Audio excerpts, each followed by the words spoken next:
बुद्धविलास जी का दो एग्जाम में सिलेक्शन हो चुका है। Uttar Pradesh power corporation limited UPPCL और एनएचपीसी दोनों में, तो बहुत बहुत बधाई हो आपको। कोचिंग ज्वाइन कर ली स्वैट एकेडमी के नाम से जो चलती है आज के टाइम पे, क्योंकि उस टाइम जैसे नई फैकल्टी आई थी दिल्ली से, तो सुना था इनके बारे में। अच्छा, जब आप कोई एग्जाम देने जाते हैं, जेई का एग्जाम जब आप देने जाएंगे तो आपको क्वेश्चन हिंदी और इंग्लिश दोनों में मिलेगा।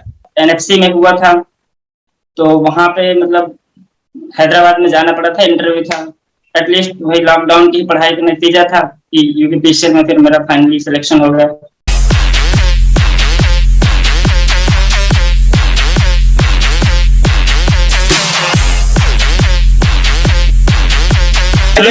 Welcome to my YouTube channel engineer Gupta official YouTube channel पे आपका स्वागत है। जैसा कि आपको पता है, इसमें इंटरव्यू सीरीज चल रही है। तो आज हमारे साथ मौजूद हमारे मित्र बुद्धविलास जी मौजूद हैं। तो बहुत बहुत स्वागत है बुद्धविलास जी आपका हमारे चैनल पे। Thank you sir, thank you.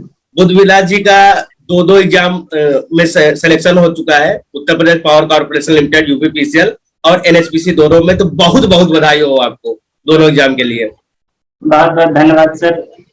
और पहले हम आपका इंट्रोडक्शन जानना चाहेंगे कि आपने पढ़ाई कहाँ से की और आप कहाँ से बिलोंग करते हैं। सर जैसे कि मेरा होम डिस्ट्रिक्ट बांदा है। मैं बांदा के छोटे से गांव फतेहगंज से बिलोंग करता हूँ, जो कि अतर्रा तहसील में आता है। तो mainly schooling Chitrakoot inter college करबी से हुई। उसके बाद जैसे कि मेरा प्री डिसाइड था कि उसके बाद डिप्लोमा ही करना है, तो मैंने अप्लाई किया और फिर मेरा एक इंजीनियरिंग कॉलेज जो कि गवर्नमेंट पॉलिटेक्निक बरगढ़ है, वहाँ सिलेक्शन हो गया। तो मैंने मेरी मतलब पॉलिटेक्निक डिप्लोमा 2018 में गवर्नमेंट पॉलिटेक्निक बरगढ़ से पास आउट हो गया। तो आपने तैयारी कहाँ से की जेई की? तैयारी के लिए सर वही 2018 में बाद प्रेफरेंस में था इलाहाबाद या दिल्ली, तो हम मतलब सबसे बेटर इलाहाबाद लगा, तो मैंने इलाहाबाद में उस टाइम 2018 में कोचिंग ज्वाइन कर ली स्वैट एकेडमी के नाम से जो चलती है आज के टाइम पे, क्योंकि उस टाइम जैसे नई फैकल्टी आई थी दिल्ली से, तो सुना था इनके बारे में। अच्छा, और था यही बस कि हिंदी इंग्लिश मीडियम का चल रहा था, तो मुझे तो मतलब फैकल्टी अच्छी लगी, तो मीडियम भी मैटर नहीं किया, क्योंकि उस टाइम जैसे सर लोग पढ़ा रहे थे ना, तो दोनों चीजें कवर करके चलते थे। तो नहीं तो कई बार क्या होता था कि बहुत से बच्चे मेरे साथ के ही सिर्फ मीडियम की वजह से ही इनका छोड़ दिए थे कि नहीं यार हम इंग्लिश नहीं करेंगे, हिंदी प्रेफर करेंगे। तो वो कोई भी दिक्कत नहीं हुई, और जबकि उसका बहुत बड़ा फायदा भी मिला, क्योंकि इंग्लिश अब इंजीनियरिंग के फील्ड में रह के हम इंग्लिश को कैसे छोड़ सकते हैं। जो बच्चे डिप्लोमा है स्टूडेंट है और हिंदी इंग्लिश में कंफ्यूज है, बुद्धविलास जी ने बहुत सही बात बताई। जब आप कोई एग्जाम देने जाते हैं, जेई का एग्जाम जब आप देने जाएंगे तो आपको क्वेश्चन हिंदी और इंग्लिश दोनों में मिलेगा। तो जो क्वेश्चन सही माना जाता है वो इंग्लिश का माना जाता है। अगर कोई त्रुटि होती है तो इंग्लिश का सही माना जाता है, हिंदी का नहीं। तो इसमें कंफ्यूज ना रहिए कि हिंदी में तैयारी करें या इंग्लिश में तैयारी करें। आप पढ़ने जाइए, टीचर जिस भी कोचिंग को ज्वाइन करेंगे, जैसा कि इनकी कोचिंग है स्वैट एकेडमी, वहाँ हिंदी इंग्लिश दोनों चलती है। कोई भी कोचिंग ज्वाइन करेंगे इसमें मेरे पास बात नहीं आती है। तो ऐसा कंफ्यूज न रहिए, बिल्कुल आप लोग तैयारी करना स्टार्ट करिए, बस हो गया। तैयारी करते करते आपको सब आने लगेगा। सर वही था, शुरू में कौन सा हम इंग्लिश मीडियम से थे, हम भी खुद हिंदी मीडियम से, लेकिन मेंस जब एसएससी का हुआ फिर आगे, तो उसको उसका मतलब पढ़ते पढ़ते नोट्स से ही ना इतना तैयारी हो गई थी कि मेंस इंग्लिश में ही लिखा था मैंने। और सबसे ज्यादा जैसे शुरुआत में इमरान सर का था क्लास, तो उन्होंने ना मतलब हिंदी और इंग्लिश को ना कभी आड़े ही नहीं आने दिया। ऐसे दोनों मतलब बहुत अच्छा था उनका। वो कहे हमसे ज्यादा लगता है वही मेहनत करते थे ताकि हमें दिक्कत ना हो। तो आपने तैयारी कब से स्टार्ट की और कितने दिन तक लगभग तैयारी की आपने? और सर मैंने कोचिंग जैसे 2018 में शुरू करी, तो एक साल में तो मेरा कोर्स कंप्लीट हो गया था, 1 ईयर के पहले पहले। और उसके बाद मैंने फिर सेल्फ स्टडी करी, क्योंकि उसके बाद कोविड भी आ गया था, तो इस दौर में एग्जाम कम हुए थे। तो मेरा उस टाइम मतलब वही था कि स्टेट के एग्जाम नहीं हो रहे थे, तो दूसरे स्टेट में जैसे हरियाणा में वैकेंसी निकली, राजस्थान में निकली, या कोई मेट्रो में निकली, जो थे 3-4 ऐसे एग्जाम देता रहा। और मतलब उसमें सिलेक्शन नहीं हो पाया। फिर उसके बाद कोविड आया, तो कोविड के दौरान ही मतलब तैयारी जारी रखी, प्रिपरेशन करते रहे। 1-2 महीने के लिए घर आए, बाकी इलाहाबाद ही रहे। तो उसका फिर एडवांटेज मिला, मेरा एनएफसी में हुआ था, तो वहां पे मतलब हैदराबाद में जाना पड़ा था, इंटरव्यू था। तो उसके बाद वहां गए, उसके बाद फिर वही फिर कंटिन्यूअस ही रखा, और एटलीस्ट वही लॉकडाउन की पढ़ाई का नतीजा था कि यूपीपीसीएल में फिर मेरा फाइनली सिलेक्शन हो गया। उसके बाद आपका एनएचपीसी में भी हो गया। हाँ, उसके बाद मैंने उसी दौरान मतलब ये 2022 का जनवरी फरवरी और मार्च का महीना था, मतलब इन 3 महीने में इवन यूपी ट्रिपल एससी भी लगा हुआ था जो कि हमारा सबसे मोस्ट अवेटेड एग्जाम था।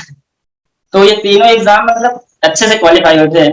जैसे ही एग्जाम दे के आया तो उसी दिन लग गया था, तो इसमें सिलेक्शन पक्का है। जैसे एनएचपीसी में मेरे तुरंत ही 150 मार्क्स बन रहे थे, 2-3 दिन में आंसर की आ गई थी, उसमें भी क्लियर ही था। बस इंतजार रहता है कि हाँ आ जाए, एक बार वो लोग कंफर्म कर दे। उनसे पहले खुद को कंफर्म हो गया था। अच्छा, आपको क्या लगता है यूपी यूनिवर्सिटी में कौन सा डिपार्टमेंट आपको मिलेगा? मुझे कोई भी मिल जाएगा क्योंकि मेरे मार्क्स अच्छे हैं। क्योंकि आप मेरे जो आप टेस्ट देते थे उस टेस्ट में भी हाँ आपका सर, टॉप 3 में ही नाम आता था।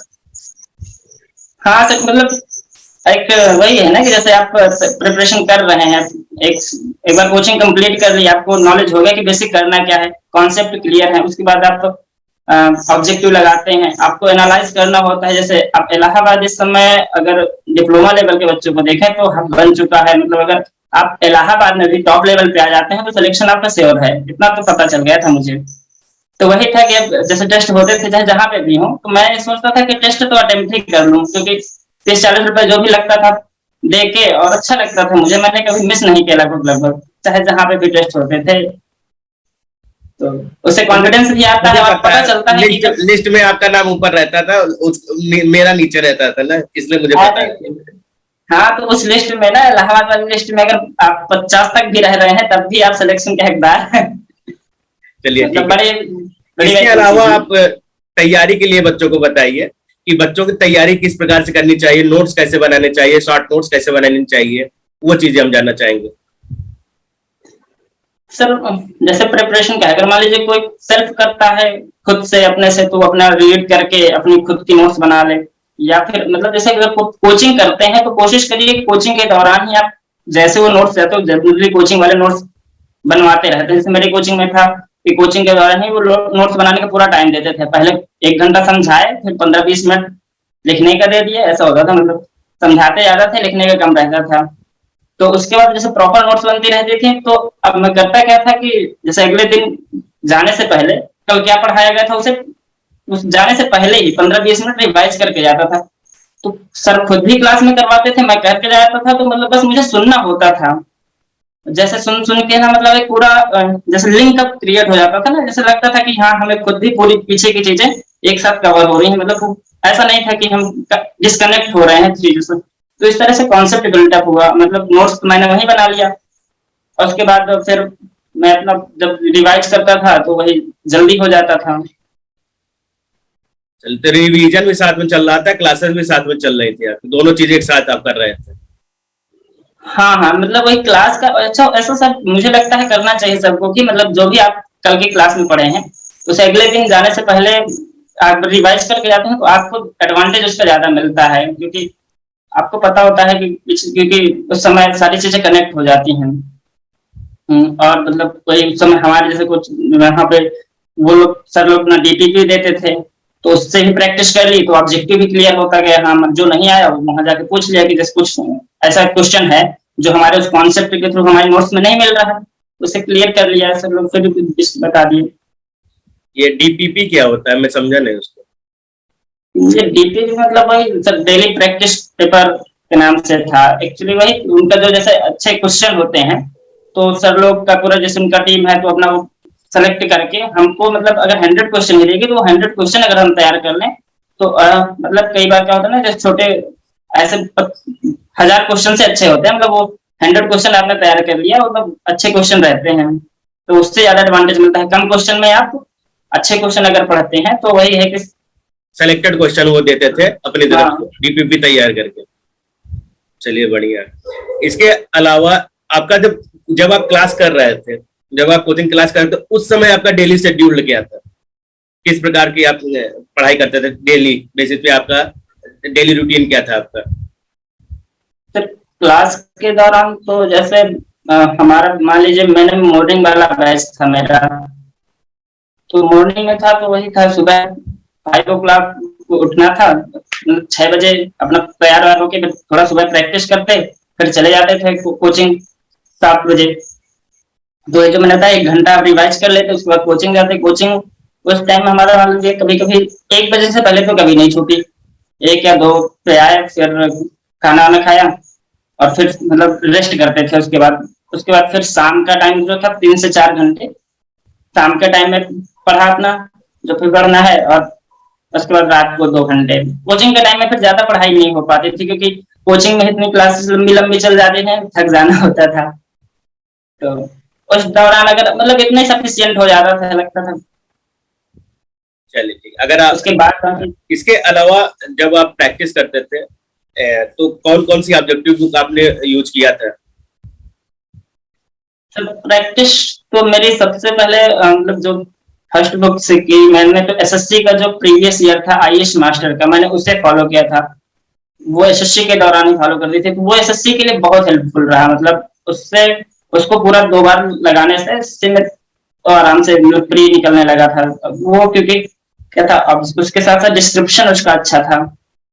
उसके बाद मैंने एक ऑब्जेक्टिव बुक और फॉलो करी थी, जो कि यूथ पब्लिकेशन की थी, जो 15-15 हजार का 2 आया था वैल्यूम। वो सबसे अच्छा लगा था मुझे, और वो आज भी मैं पढ़ता रहता हूँ जब भी मौका मिलता है, अभी भी।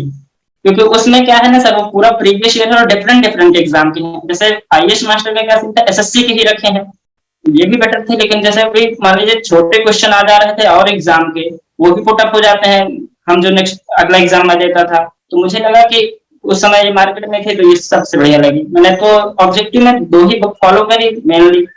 बुक तो मतलब मैंने और कोई खरीदी नहीं है। इसके अलावा ऑब्जेक्टिव के लिए डीपीपी भी अपनी यूज कर लेता था, जैसे रिवाइज करना था।